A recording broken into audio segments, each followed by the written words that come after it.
Bear Manor Audio presents Sonnets and Sunspots, Dr. Research Baxter and the Bell Science Films, by Eric Niderost. Your reader is Nat Segaloff. Acknowledgments. They say that writing is a solitary profession, and to an extent this is true. But no book can be completed without the help of others. This work is no exception. At the risk of sounding like an Oscar winner, there are many people who I'd like to acknowledge and thank. The Baxter family, first and foremost Lydia Morris Baxter, Frank Baxter's daughter, was very generous with her time and her memories. She was very patient in answering my numerous questions that in many cases only she could answer. Lisa Baxter Garber, grandniece of Dr. Baxter, has not only been a great source of information, but a good friend, too. Allison Blackburn, Dr. Baxter's daughter-in-law, was very generous in sharing her memories in letters. Dr. Baxter's other daughter-in-law, Kay Baxter, was also helpful. Carl Greenwood supplied me with much-needed information over the months. University and library staff. USC librarian Claude Zachary and USC publicist Allison Engel gave me great assistance over the last couple of years.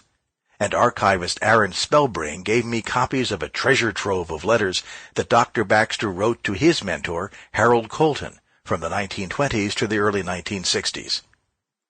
James Blinn, CG artist extraordinaire, also gave me some interesting information. Head archivist Joan Miller of the Wesleyan Cinema Archives was most helpful in researching and obtaining Bell Science film stills from their collection.